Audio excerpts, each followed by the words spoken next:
What's up mga katambay kat? Good morning, good day all at yun. Kagagising ko lang. So yun. Morning.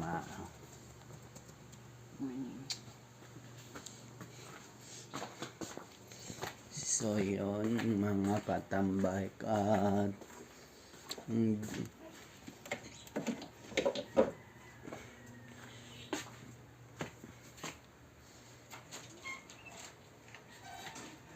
Ang routine ko is mag-angat ng kapal.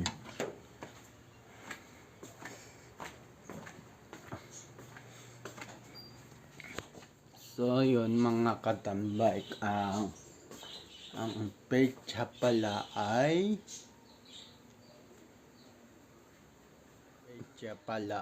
January 10, Friday, at sa oras na 9 o'clock AM. So yun, at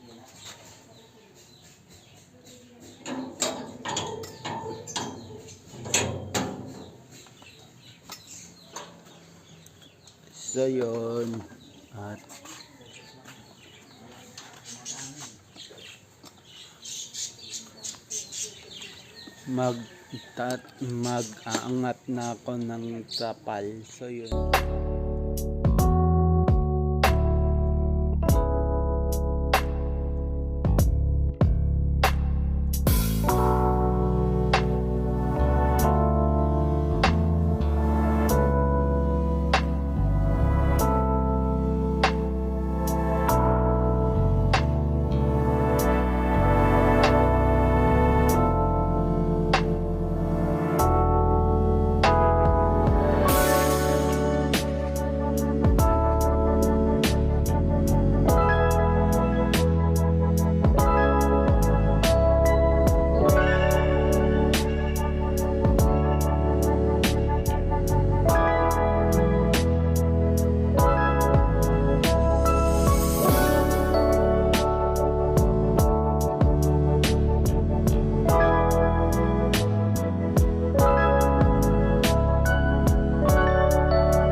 Yan, mga katambay, at tapos na ako sa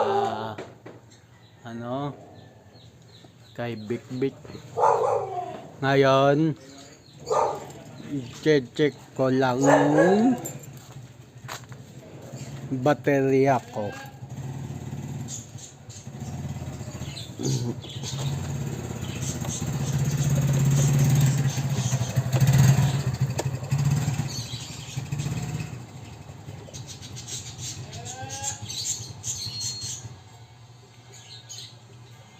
Mataas pa,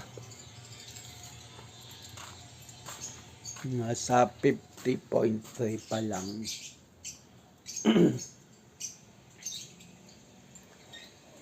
So yun,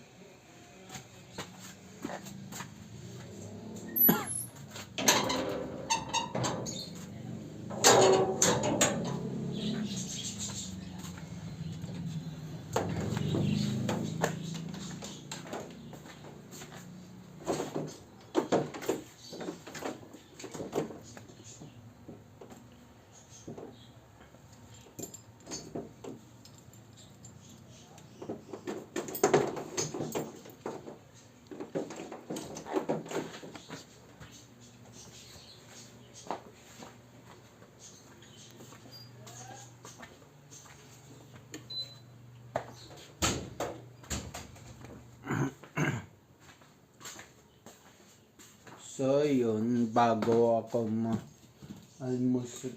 ako mag-urong,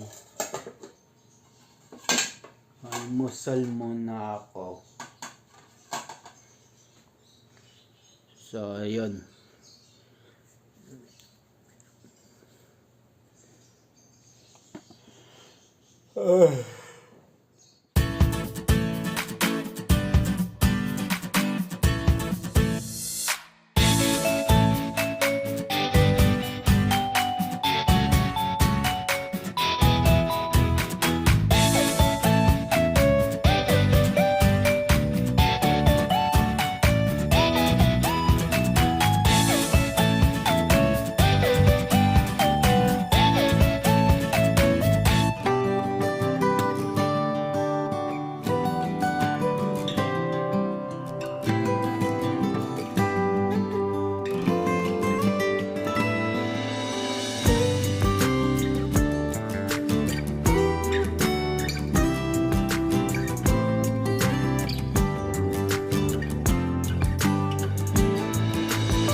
So, ayun mga katambak at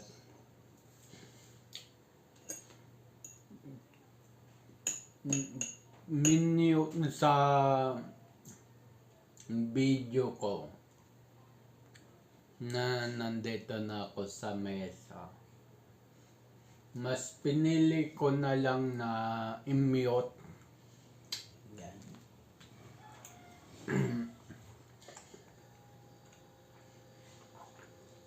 So yun. Ulitin ko din yung sinasabi ko kanina na about sa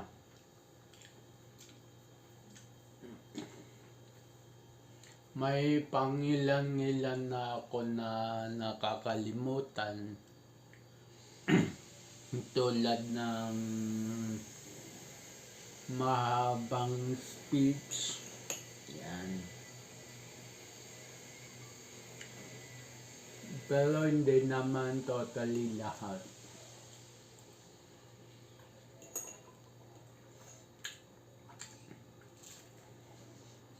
Ewan ko bang ganun ako pagka iniisip ko kahapon, nakakalimutan ko. Pero pagka iniisip ko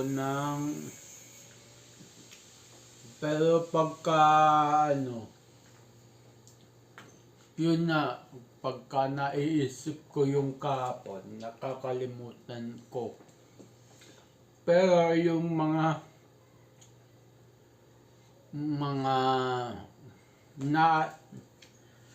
naalala ko yung mga pinanganak ako, yung baby ko, yung kabataan days ko. Yun naaalala ko. Hindi ko ba mawari kung bakit ganun.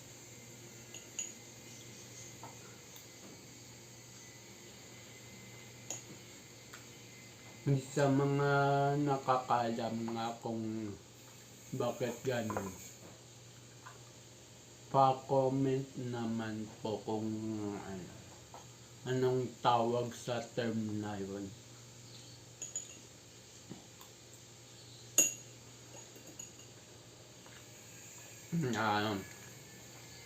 Nakakalimutan yung kahapon. Pero yung past few days, hindi ko nakakalimutan.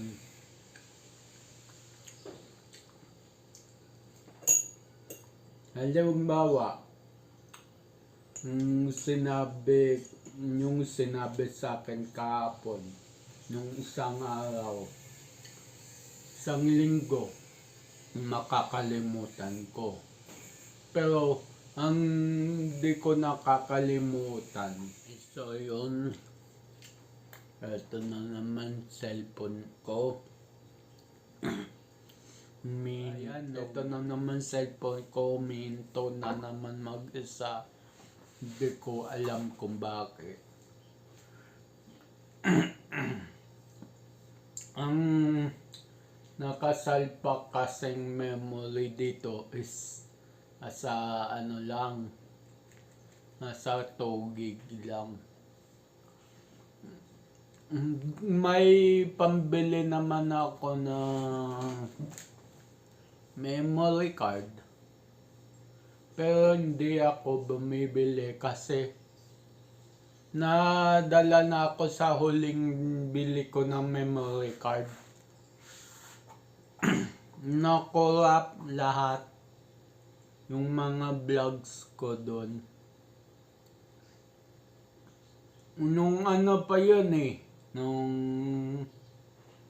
December 22, 2024. So, ito lang. Na-corrupt, and then pina-check ko sa computer.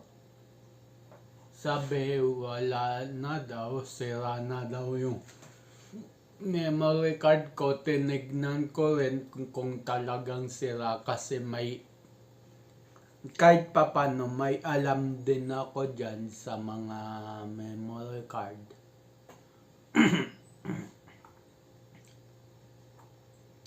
So, sabi ng ano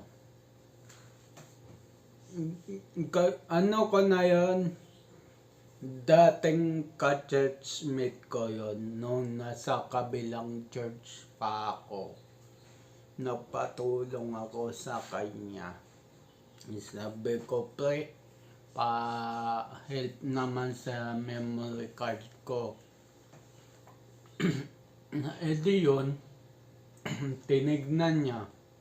Sabi sa akin, kuya, sira na to. Yung 8 gig na binili mo, lumalabas na lang, MB lang nung lumalabas. 128 MB. So, hindi ko alam kung Basta sabi ko, sige, na yan? Tapon na yan, sabi ko. Pero, sabi ko, yung bago ko patapon, sabi ko, pre, makukuha pa ba yung mga mga vlogs dyan? Sabi, hindi na, negative na raw. Corrupted lahat. So, inisip ko, paano kaya nangyari yun na hindi naman siya nabasa, hindi naman siya nagkaroon ng noise. Nasa loob lang siya ng isang cellphone ko. So yun, napagtanto ko na local pala yung nabili ko. Hindi ko na sasabihin kung saan store kasi baka sugurin ako. So yun po, for privacy. Kasi yung sa pinagbilan ko yun, mga nakapaligid na store doon, mga kaanak niya, mga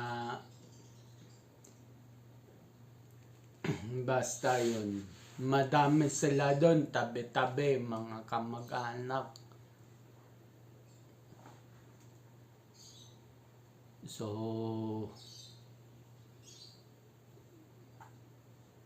yun, umuwi na lang ako. Pero nung pumunta ako sa store, sinabi ko yung pangyayari. Sabi sa akin, wala din silang alam doon. Yun lang sabi sa akin. Importante pa naman yung mga video dun.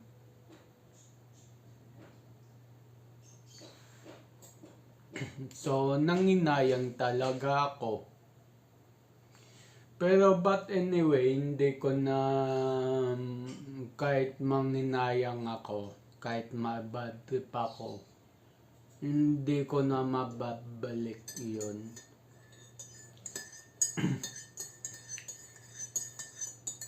And then,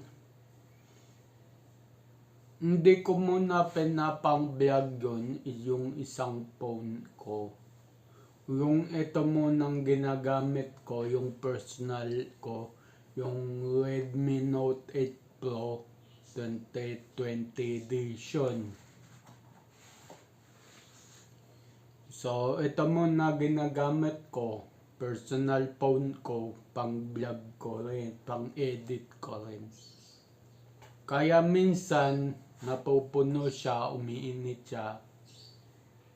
Pero ginagawan ko na lang ng paraan para mag-cool down siya kaagad.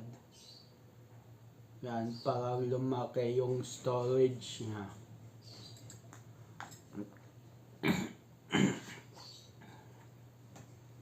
Yung capacity nitong cellphone ko na to, yung Redmi Note 8 Pro, pagka walang memory card, ang niya, pinaka memory niya 128 gig. Yan. So nilagyan ko siya ng memory card na 2 gig para doon yung mga video ko, and then yung pang-edit ko, yung sariling memory ng cellphone. So yun, minsan napupuno din yung data server niya. Kaya nung 2024 hindi ako madalas na upload dahil doon sa napupuno nga yung data ng phone ko.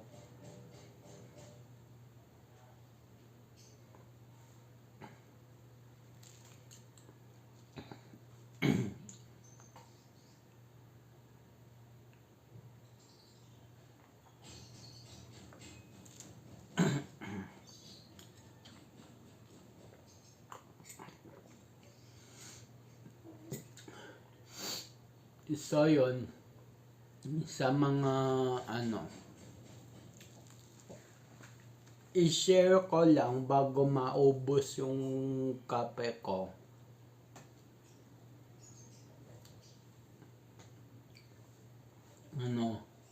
Yung sa mga kaibigan kong vlogger, yan, hindi ko na kayo babanggitin kung sino-sino kayo. Basta yung mga kaibigan kong vloggers na kesyo sinasabi nila na kung ganun sila sa camera, ganun din sila sa personal. May mga iba naman na hindi totoo yun. Kasi ako, na-experience ko na yun. Ewan ko sa inyo kung na-experience nyo, pero ako, hindi lang na-experience, na inkwento ko pa. So, yun.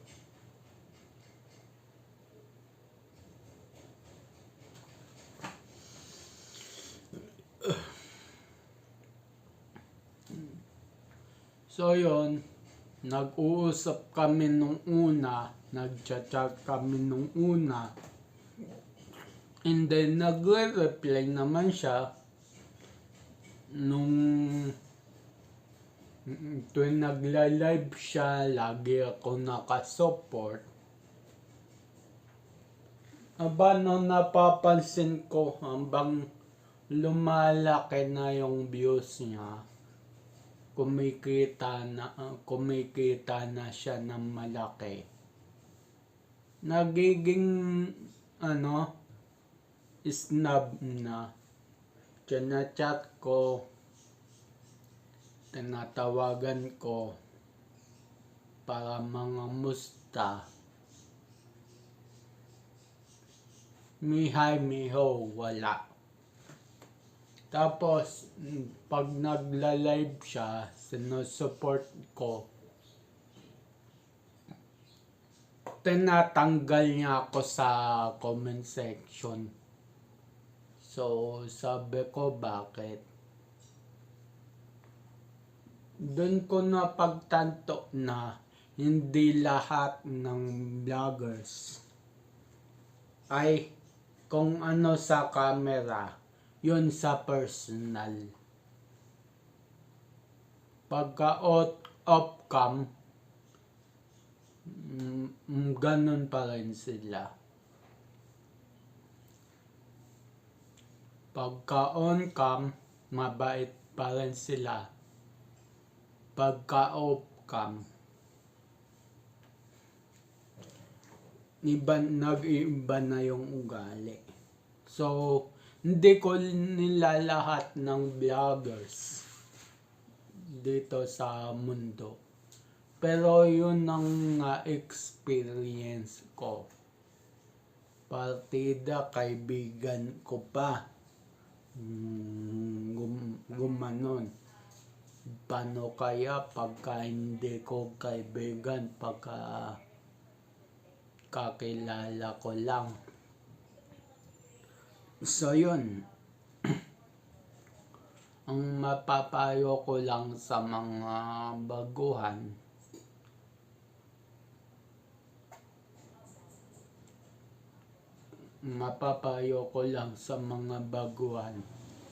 na make sure nyo na yung kakaibiganin yung vlogger ay totoo, hindi lang sa labas ng camera, pati sa off cam totoo. So yun, marami kong kilalang vlogger na hindi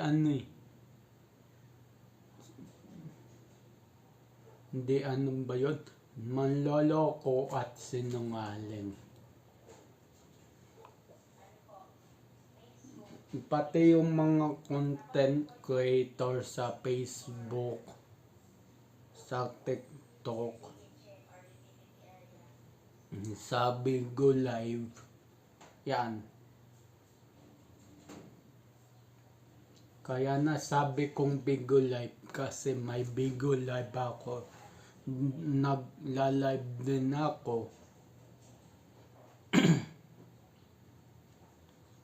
At ganun din senaryo katulad sa YouTube.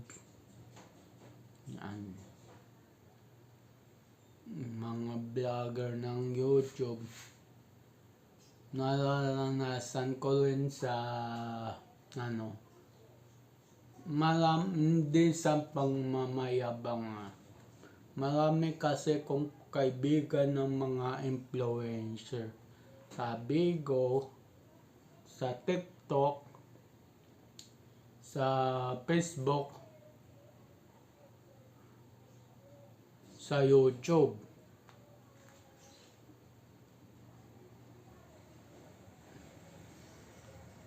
Yan. Marami kong kaibigan. Halos lahat sila ganun ang ugali. Pagka on cam, ang bait-bait nila. Siyempre, pakitang views lang. Pero pagka off cam, nag-iiba na yung ugali. So, sa lahat, ito lang masasabi ko. Sa lahat ng magpapasok sa mundo ng pag-vlog, wag po tayo magiging ganun ang ugali. Pag mabait lang pagka on cam, pagka off cam, nag-iiba na ugali. Wag pong ganun. Dapat on cam, off cam, mabait pa rin tayo. Sa chat man, sa tawag man, sa personal man.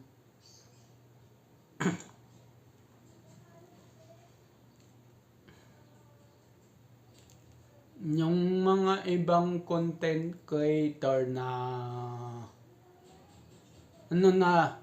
pagka sumikat na, suplada na, yun, iisa yun. Sa mga tinutukoy ko kanina, iisa yun sa mga tinutukoy kong content creators.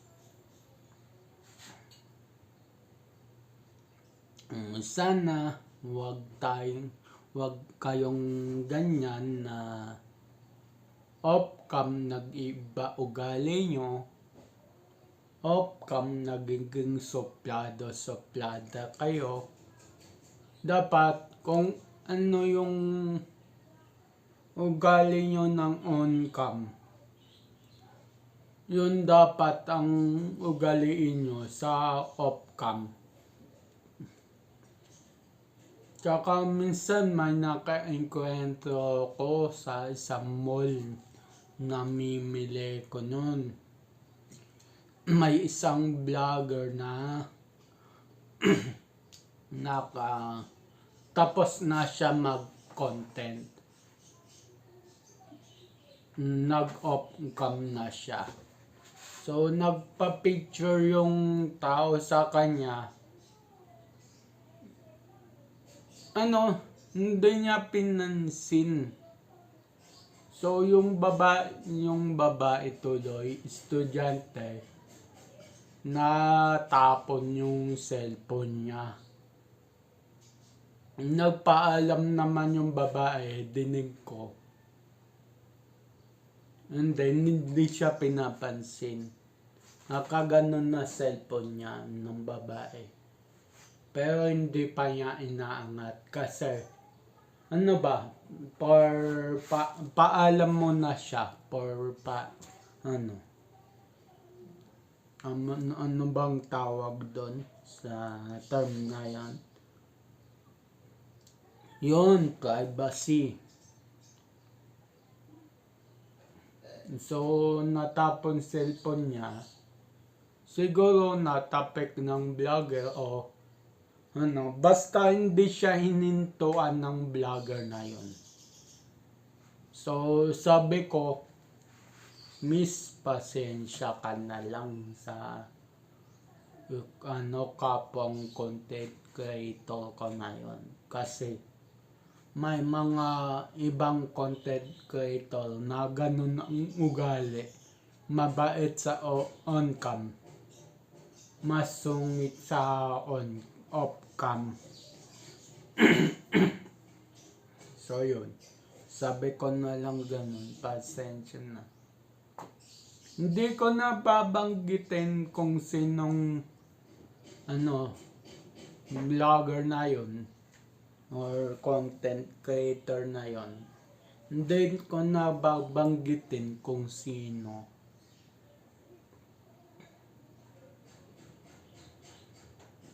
Buti hindi ako naka-vlog nun.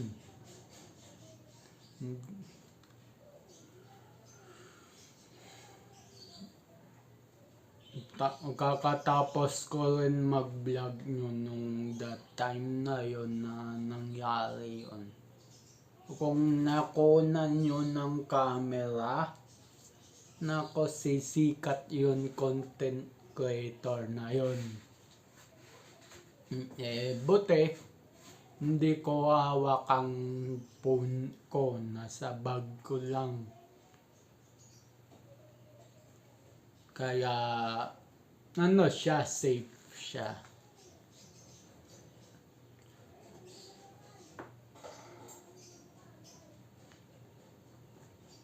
At sa mga nagsosopladong content creators, suplada,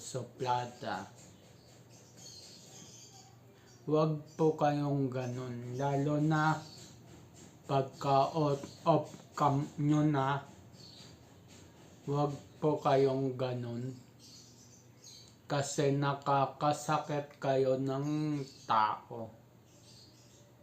Nakakasakit kayo ng damdamin ng mga followers nyo. Yan. Ito pa share ko. Sa idol kong bike vlogger, Yan. Nung di pa siya nagkakasakit. Yan.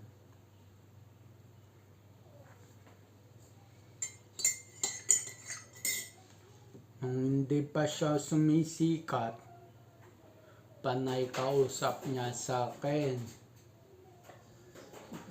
Ngayon sumikat na siya, nagkapera na siya. Aba, nag-iba na timpla sa akin. Sabi ko sa sarili ko, ano bang problema nitong vlogger na to?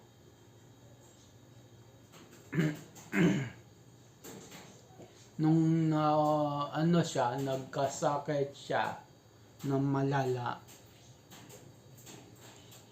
ang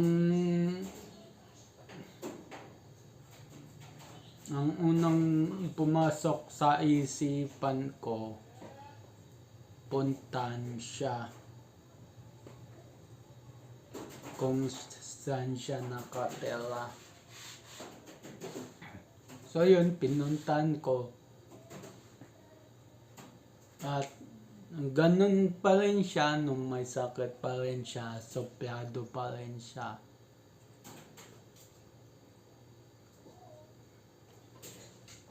Hanggang sa ngayon, na naka-recover na siya, magaling na siya, suplado pa rin siya.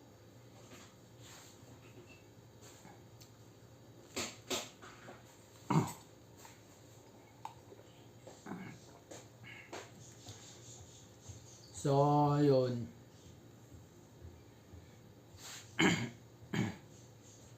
Wala, hindi talaga maiwasan dapat maiwasan yun sa isang content creator na pagka ganun kayo sa on-cam, dapat ganun din kayo sa off-cam. Na dapat tambol lang.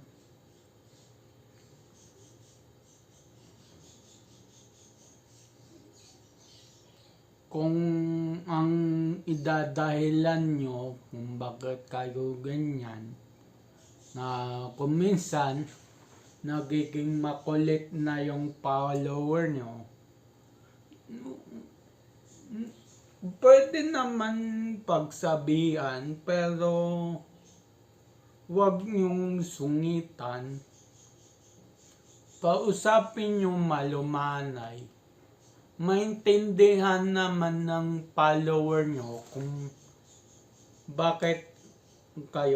kung bakit ayaw ng ganito. Kasi ang kadalasan nangyayari,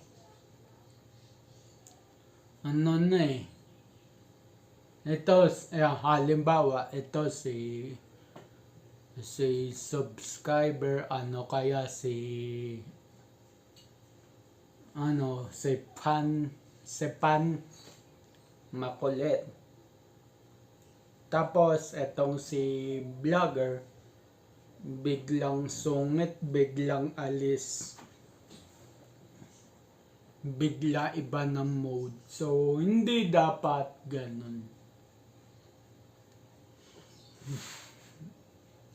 Dapat kung makulit ang follower, makulit ang subscriber, kausapin nyo nung maayos. Ipaliwanag nyo yung side nyo, kung ano yung mga rules nyo. Paliwanag nyo, ipaintindi nyo, maintindihan naman ng mga follower yon.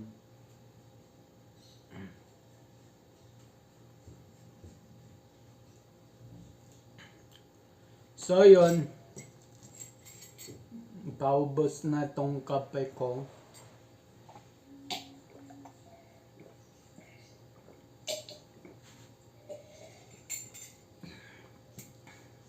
Hindi ako excuse me. Hindi ako tumitira ng mga ibang content creators, ibang vloggers. Sinasabi ko lang yung mga ugali ng mga ibang vloggers kapag off camera na sila. So, yun.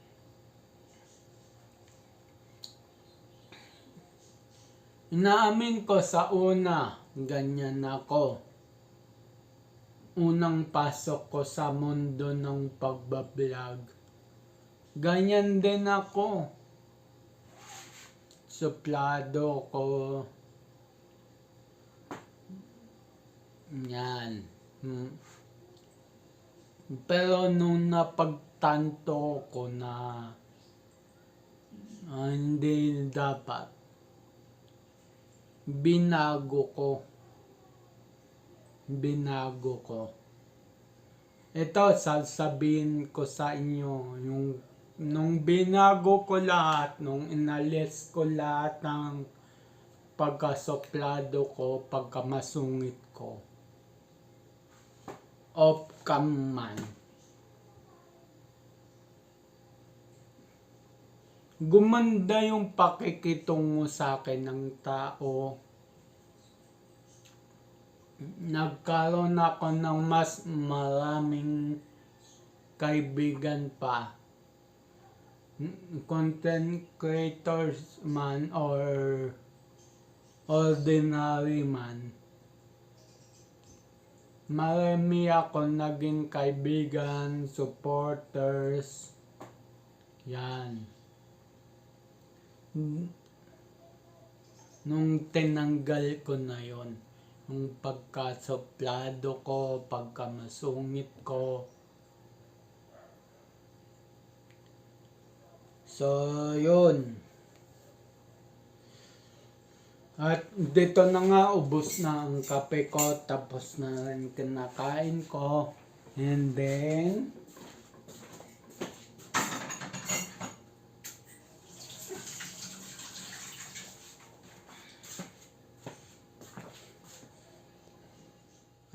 yun na, doon ako magpapaalam. So, magtatapos ang vlog ko hanggang sa next vlog na lang uli.